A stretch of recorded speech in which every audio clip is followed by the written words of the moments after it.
kami dan seluruh sahabat-sahabat Villa yang hari ini hadir. Masya Allah, hari ini panitia memilihkan judul Semakin Menua Semakin Bahagia. Masya Allah. Ya, sudah ada yang tua kah? Ya, makna di sini mungkin semakin menua umur kita ya, tapi makna harfiahnya itu tentu ya usia yang tentu lanjut usia ya. Baik, izinkan kami untuk membahasnya dari sisi tubuh manusia. Untuk itu kami izin untuk membuka slide presentasi terlebih dahulu ya agar lebih mudah untuk dijelaskan ya. Saya izin ya Bu Ramin. Ya. Dan sudah terlihat ya. Bismillah. Ya, semakin menua semakin bahagia. Alhamdulillah, Masya Allah. Ya.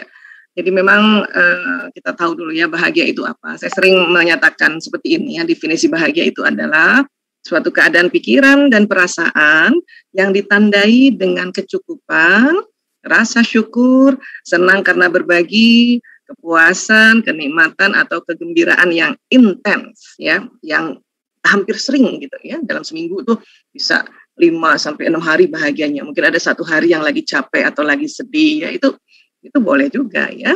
Nah, jadi sekali lagi kalau kita sudah rasa nih pikiran kita, perasaan kita kok kita alhamdulillah cukup ya Allah, itu bahagia. Ya, dan selalu bersyukur, senang karena berbagi ya. Banyak hal yang bisa kita bagi ya. Walaupun kondisinya tidak bertemu, tapi banyak hal yang bisa kita bagi ya. Baik, dan ingat ya, kita harus rasakan bahagia ini ya karena ada berkah Allah yang turun. Jadi kalau definisi berkah Allah apa sih Bu Aisyah? Nah, berkah Allah ini ya tanda-tandanya adalah bertambahnya kebaikan. Ya, jadi bertambah kebaikan. Kalau setiap hari ada bertambah kebaikan yang kita lakukan ya, atau keluarga kita lakukan, itu namanya berkah. Dan ya langgengnya kebaikan. Jadi kebaikan-kebaikan yang kemarin-kemarin itu terus saja kita lakukan. Nah, inilah berkah Allah. Jadi cek aja masing-masing di rumahnya, cek aja masing-masing dirinya, gimana, ada nggak sih kebaikan-kebaikan yang kita lakukan setiap hari. Walaupun kebaikannya itu hanya misalnya senyum aja, senyum sama anak, senyum sama suami, hari ini sudah langgeng nggak senyumnya gitu ya. Ada tambahannya nggak selain senyum sama suami, berkata lembut, itu berkah Allah turun pada kita. Ya. Tapi Bu Aisyah, saya sekali-sekali capek nih, sekali-sekali istirahat, nggak apa-apa juga, tapi ya minta izin sama suami, bilang sama anak-anak, Bunda me time dulu ya. Itu juga kebaikan. Kenapa? Karena kita sampaikan dengan kebaikan. Ya, inilah bahagia. Oke, tubuh kita ini, Masya Allah, ya, ini harus kita syukuri, ya, karena kuncinya lagi tadi bersyukur. Ya, begitu lamanya kita gunakan tubuh ini, ya, sampai detik ini. Masing-masing cek umurnya berapa? Saya 52 nih, jalan 53, berarti tubuh saya, ya, 52 tahun, ya, sudah saya pakai untuk aktivitas, ya, kegiatan di dunia ini. Ya, sebagai khalifah ya 52 tahun. Mungkin ada lagi yang lebih dari saya, mungkin ada yang masih lebih muda lagi ya. Dan kita harus syukuri banget ya. Nah, mungkin kita semua sudah bersyukur ya, dan mungkin kita juga sudah melakukan hal-hal kebaikan ya. Namun ada baiknya juga kita kenal dengan tubuh kita, walaupun mungkin tidak detil ya, karena kalau kita belajar detil tubuh kita nggak ada habis-habisnya. Mari kita ikuti ya, kita pelajari apa sih maunya tubuh ini yang Allah kasih ketetapannya ya. Tubuh kita ini yang namanya sel tubuh ya. Jadi jumlah sel di dalam tubuh manusia itu sekitar 60 triliun ya Allah. 60 triliun itu banyak Bu ya. 10.000 kali lebih banyak dari jumlah penduduk bumi. 10.000 kali lebih. Dan semua sel di dalam tubuh kita ini berkomunikasi. Dia hidup. Ya, ini sel ini kecil banget. Ini aja masih ada organ-organ terkecilnya. Ini namanya inti sel. Ya, makanan yang kalau kita sudah makan, sudah dicerna di lambung, sudah juga dicerna di usus, kemudian diserap oleh pembuluh darah, dibawa ke seluruh tubuh, masuk ke sel-sel, nanti dibagi-bagi tuh. Yang biru-biru namanya mitokondria. Ini karbohidrat masuknya di sini nanti. Yang akan menjadi energi. Ya, energi badan atau energi gelombang ini dia. Jadi tetap makanan harus ada karbohidratnya ya Bu. Kalau enggak nanti energinya repot nanti, susah. Katanya dari lemak Bu Aisyah, iya tapi lemak ya itu diprosesnya di sini, lisosom. Masuknya di sini. Kalau nggak ada karbohidrat gimana masuk sini? Ya, jadi harus ada karbohidrat. Nah, lemak di sini. Kalau kita makan hal-hal yang ada kaitannya sama lemak-lemak ya masuknya di sini. Gitu. Ya, nanti protein di mana Bu Aisyah? Nah ini di titik-titik hitam ini. Ya, namanya ribosom. Itu protein nanti masuk ke situ. Ya, Vitamin, mineral, cairan, nanti di mana Bu Aisyah? Nah, di sinilah semua nih yang warnanya pink ini, peach ini dikasih warna supaya lebih mudah saja. Ya, nah itu. Inti sel itu isinya apa Bu Aisyah? Inti sel ini isinya kromosom, isinya DNA, ya, gen ada di sini. Ya, dan ini semua nyala, ya nyala 60 triliun, Masya Allah. Ya. Setiap menit tubuh kita sekarat sebetulnya. Ini adalah fakta. Ya. Setiap 60 detik berlalu, tubuh kita kehilangan 300 juta sel. Banyak ya, ini 300 juta. Ya. Ini merupakan jumlah sel yang sangat banyak. Ya. Jumlah sel yang mati sangatlah banyak. Tapi kenapa tubuh manusia tidak juga membusuk pada saat kita masih hidup di dunia? Kalau kita mau ikutan, hal ini terjadi karena jumlah sel yang lahir lebih banyak daripada jumlah sel yang mati. Jadi tadi ada 300 juta yang mati per 60 detiknya, ya. Tapi setiap hari juga ada 10 sampai 50 triliun sel digantikan dalam tubuh kita. Jadi lebih banyak lagi yang lahir, lebih banyak lagi yang beregenerasi. Sampai kapan Bu Aisyah? Sampai tua juga. Sampai tua juga, ya. Jadi tubuh kita ini ya ada lagi gantinya ya. Kecuali di otak yang tidak dapat menumbuhkan sel baru. Di otak kita nggak menumbuhkan sel baru. Ya, kita lihat otak ya. Ini otak manusia, ada otak besar, ada otak kecil. Ya. Ada 1000 triliun byte atau 1 juta gigabyte dalam jumlah memori yang sanggup disimpan dalam otak manusia selama hidupnya. Itu kalau format video itu 1 juta gigabyte setara dengan video berdurasi 300 juta tahun. Masya Allah, Allahu Akbar. Ini memorinya banyak banget ya. Ini otak ini kayak samudra gitu. Jadi kalau kita masuk di dalam otak, kita menelaah otak, atau kita merenung, atau kita muhasabah, ini luas, dalam, dan sebagainya. Ya, nah di dalamnya ada apa Bu Aisyah? Ini dia sel-sel otak ini. Ya, nah apa yang terjadi? Ini dia proses pengolahan informasi dalam otak terjadi melalui loncatan informasi antar syaraf yang satu ke syaraf yang lain. Jadi ada listriknya dia. Ya. Loncatan informasi ini terjadi dengan kecepatan 400 km per jam. Jadi ada kepala kita ini memang ada listriknya Bu. Jadi ibu kalau misalnya sering dengar bercanda-bercandaan, dasar otak gue koslet, itu benar bukan ada listrik memang. Dengan kecepatan bayangkan 400 km per jam. Loncat, ya. Nah, 1 detik ada 2 juta informasi yang tersambung, Masya Allah. Dan ini kalau sudah mati, dia nggak ada neuron yang baru. Tapi yang luar biasanya, sambungan-sambungan baru bisa terjadi. Karena setiap satu neuron ini bisa 20.000 ya potensinya bersambung. Dan jumlahnya 100 miliar ini sel-sel ini. Ya, jadi kalau otak kita ya pernah waktu kecil barangkali ya, karena orang tua kita kan waktu itu belum ada belajar parenting ya. Taklim juga dulu jarang banget, apalagi orang tua yang di orang tua bapak ibu saya ke atas tuh. Yang masih zaman-zaman pasca kolonial itu, aduh, ya. Waktu kecil mungkin kita dihardik ibu kita, dicubit ibu kita. Kemudian kita sedih, maka dia ada sambungan kesedihan. Bahkan ada yang mengatakan secara ekstrim hangus sambungan. Hangus gitu. Tapi tetap ada memorinya. Tapi memori yang hangus, memori yang luka gitu. Ya.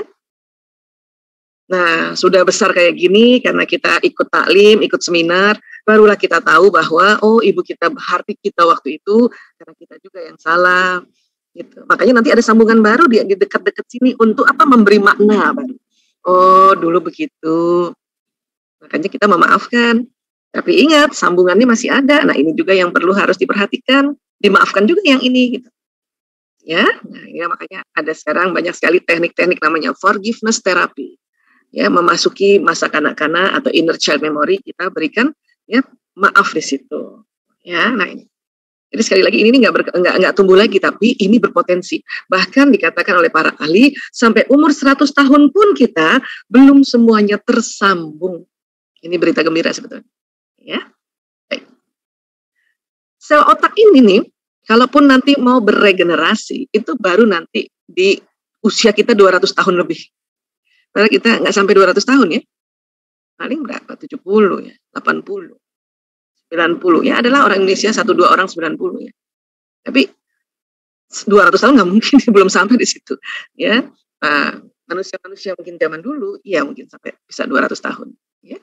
Nah ini jadi di dalamnya itu ada neuron yang jumlahnya 100 miliar ini, dia ada kabel-kabelnya ini. Nah ini yang tugas kita adalah menyambung-nyambungkan Dengan cara apa? Ya dengan cara mendengarkan, melihat, mengucapkan, bergerak, dan sebagainya. Sambungan-sambungan. Ya. Otak kehilangan 70 juta neuron per tahun atau sekitar 190.000 per hari sel otak rusak. Jadi kalau rusak dia gelembung gini nih Bu. Ya, gelembung. Ya. Ini bisa rusaknya nih karena dihardik, dicubit, dimarahin, pokoknya yang bentuknya membuat orang ini ya membuat kita ini luka. Sedih kah, marah kah, takut kah, cemas kah? Untuk itu sekarang kan karena sudah ditemukan fakta-fakta ini, diminta kita jadi orang tua ya, lembut, selalu berusaha lembut. Karena Allah juga yang perintahkan kita di surat Ali Imran 159. Maka karena rahmat Allah engkau berlemah lembut terhadap mereka. Sekiranya engkau keras dan berhati kasar, mereka akan menjauh darimu. Itu Allah sudah ingatkan kita. Itulah makanya di mana-mana kita berupaya ikut seminar, ikut parenting, ikut taklim, untuk senantiasa diingetin. Karena apalagi kita perempuan nih, saking banyaknya urusan suka lupa nanti. Malamnya udah lupa nih kalau suruh lembut sama anak dan sama keluarga gitu ya. Makanya besok ikut taklim lagi atau baca buku lagi. Dan sekarang pandemi luar biasa, hikmahnya buat ibu-ibu bisa dilakukan di rumah sambil masak. Barangkali hari ini ada kita ibu-ibu yang sambil masak, selamat masak Bu. Atau sambil nyetrika, itu enaknya virtual. Ya. Tinggal minta izin saya off cam-nya gitu, sambil nyambi gitu. Dan perempuan sanggup karena perempuan multitasking. Ya. Nah, ini Masya Allah, pokoknya kita diminta lembut. Ya. Saya sih nggak kasar, nggak keras Bu Aisyah, tegas. Tapi tegas itu penuh kelembutan. Tegas itu adalah kita ulang-ulang tapi penuh kelembutan. Ya. Anak minta sesuatu terus bundanya nggak mau kasih, tapi disampaikan dengan lembut. Ya. Dinego sama anak, sampaikan lagi dengan lembut. Nah, itulah tegas. Ya, jadi sekali lagi, bila keras dan kasar mereka menjauh. Ya, oke. Tanggal 26 Juni lalu, ini Hari Anti Narkotika Internasional. Ya, saya memperingatinya bersama keluarga korban narkoba dan adik-adik pecandu dan pada sahabat-sahabat yang ikut. Ya, disitulah saya ingatkan juga buat kita semua lembut. Kenapa? Karena salah satunya orang penyimpangan menggunakan narkoba itu karena orang tuanya keras dan kasar. Itu salah satunya. Ya. Baik, sekarang kita bicara lever, hati, lever. Ya. Namun makna lever ini bukan yang kolbu, karena kolbu itu selalu ditunjukkan yang di dada, organnya jantung. Kalau ini lever atau hati, ya selnya itu umurnya 10 hingga 16 bulan. Setiap 10 bulan atau 16 bulan dia berganti lagi. 16 bulan berganti lagi, 16 bulan berganti lagi. Ya, nah ini selnya kayak gini, kalau diperbesar kayak gini, ya. Kemudian kalau pankreas yang di belakangnya lever itu yang menghasilkan insulin itu per 1 tahun. 1 tahun sel-sel bergantian. Ya, bergantian. Tapi dia ada tugas masing-masing dulu ya. Sebelah sini setahun, baru tahun depannya sebelah sini, tahun depan sebelah sini gitu. Jadi ya per 1 tahun sel pankreas bergantian. Ya. Bentuk-bentuknya kayak gini nih. Ya, saya sengaja kasih lihat ini supaya kita kenali ya, karena kita sudah dibantu oleh organ-organ ini bertahun-tahun, tapi kalau kita nggak kenal, tentunya nggak bisa melihat langsung karena ditutupi dengan kulit, maka kita lewat mata para ilmuwan, kemudian lewat mikroskop elektron, ini diperbesar tentunya kayak gitu. Ya. Lemak, kalau lemak per 8 tahun Bu. Ya, nah ini dia nih, ini sel-sel lemak ini. Sering numpuk ya di daerah perut kita nih. Ya, di daerah perut ya. Kalau kita melakukan hal-hal yang bisa membuat lemak ini digunakan lebih banyak, maka ya ini bisa kurang nih, jadi perutnya rata ya. Ya bentuknya kayak gini nih per 8 tahun kan. 8 tahun ganti, 8 tahun ganti. Cuman kadang-kadang per 8 tahun ya kita menumpuknya, makanya melar kayak gini. Ya. Nah, lensa mata itu sepanjang hidup manusia dia nggak berganti. Makanya pas kita katarak ya, ikhtiar manusia atas izin Allah itu diganti ya lensanya. Jadi kita ini pasti semua ya di umur tertentu melakukan operasi katarak. Ya. Kalau memang panjang umur kita sampai di atas 60 tahun ya. Nah, kenapa? Karena lensanya itu sebetulnya sepanjang hidup manusia sebetulnya. Hanya kondisi sekarang ya gampang terpapar oleh matahari, lihat gelombang-gelombang sinyal seperti ini, ya, nonton televisi sambil tidur pun makanya lensanya ya cepat kabur. Seandainya kayak zaman dulu orang tua kita zaman dulu tidak terpapar hal-hal seperti itu, maka sepanjang hidup lensanya ya itu bisa dipakai. Jadi zaman dulu makanya nggak ada operasi katarak tuh. Ya, kalau sekarang karena kondisi ya alam semesta, kondisi lifestyle kita, maka lensanya cepat burem. Ya, makanya namakan katarak. Tapi sekali lagi Allah memberi petunjuk kepada manusia untuk ya berikhtiar menemukan cara-cara untuk bisa ganti lensa. Ya. Nah, sekarang sel otot jantung itu per 40 tahun. Makanya mulai 40 tahun ke atas ya sel-selnya ini kan harusnya bergantian. Cuman kadang-kadang karena selama 40 tahun barangkali lifestyle kita juga ya kurang baik gitu, makanya dia nggak terganti jadi malah menumpuk jadinya. Ya, ini. Misalnya kalau disebut orang sakit jantung ini yang ini nih.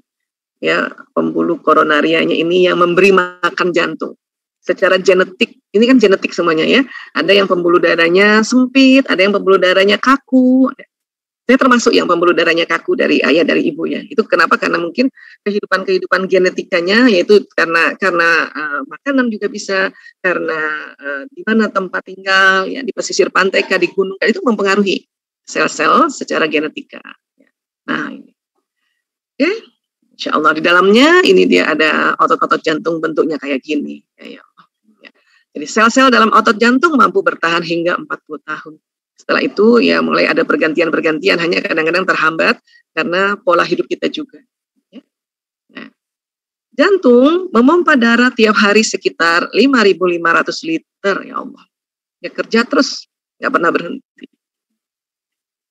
Makanya kita ini sebetulnya supaya bersyukur terhadap organ-organ tubuh kita ini, ya sebisanya setiap hari diajak bicara, bilang terima kasih jantung, terima kasih paru, terima kasih lever, terima kasih. Apalagi jantung ya, terima kasih gitu ya.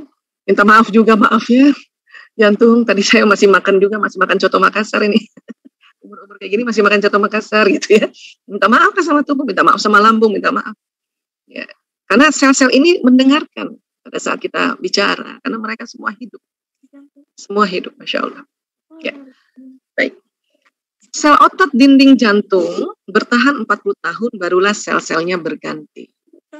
Bayangkan ya dia bekerja ya, heart pulse-nya kita lihat ini.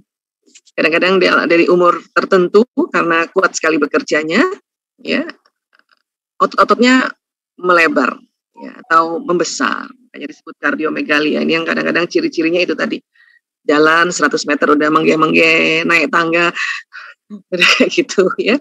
Mandi pakai shower kan tangan kita ke atas gitu, atau pakai gayung ke atas itu. Habis selesai mandi karena jantungnya melebar. Biasanya dialami oleh orang-orang yang hipertensi gitu ya, jadi jantungnya kerja lebih keras lagi. Kalaupun sudah terjadi seperti itu ya kita mau apa, nggak bisa diapa-apain ya, kita paling minta maaf sama jantung, terima kasih dia bekerja setiap saat, setiap hari, setiap detik. Ya. Pembuluh darah, ya Allah. Saluran pembuluh darah yang jika dijadikan satu maka panjangnya akan mencapai 96.500 km atau 2 kali kelilingnya bumi. Ini juga kalau kita usap-usap tangan kita, ya bilang terima kasih ya Allah, terima kasih ya Allah. Kita bilang lagi sama pembuluh darah terima kasih. Kadang-kadang kita ini ya, kadang-kadang tangannya kebas misalnya, ya terus kita, aduh gimana sih? Itu sebetulnya pembuluh darah sedih banget. Udahlah dipukul-pukul, ya dicaci maki. Kenapa nggak dielus-elus saja? Elus-elus ya. Kita bertasbih, subhanallah, kita bertahmid, alhamdulillah, kita bertahlil, Allahu Akbar, la ilaha illallah, terima kasih pembuluh darahku, terima kasih. Kalau dia agak kebas, ayo dong, jalannya lancar yuk. Minta maaf ya, tadi masih makan kolesterol kebanyakan. Bukan tidak boleh ya, tapi kadang-kadang kita kebanyakan kan gitu. Ya, nah. Otot rangka itu 15,1 tahun, ada 1 tahun. Otot-otot ini bertanggung jawab untuk kontraksi dan relaksasi ketika seseorang bergerak. Ya. Sel otot lurik ini mampu bertahan selama 15,1 tahun. Makanya anak-anak umur sebelum 15 tahun kan, ya ototnya dipakai itu masih ini ya, masih kuat. Ya. Nanti pas umur 15 tahun, mulailah sel-selnya ini berganti. Ya. Nah, bentuknya kayak gini sel otot lurik, benar-benar kayak lurik. Ini kalau kain lurik gitu ya, nah ini namanya makanya disebutnya otot lurik. Ya, 15,1 tahun. Ya. Nah, ini kalau kita lihat ya, sel otot ini sudah membantu kita berjalan, berlari, duduk, loncat dan sebagainya. Nah, ini juga ya Allah harus kita ya syukuri dan kita harus sayang-sayang dia.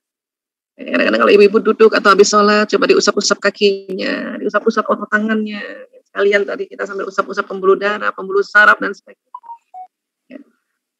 Ini yang membuat bahagia nanti. Kita ya hanya memang kalau kita mau sadari bahwa otot-otot kita bekerja sudah cukup lama membantu kita, memang kita perlu ya tahu gimana sih kerjanya, gitu.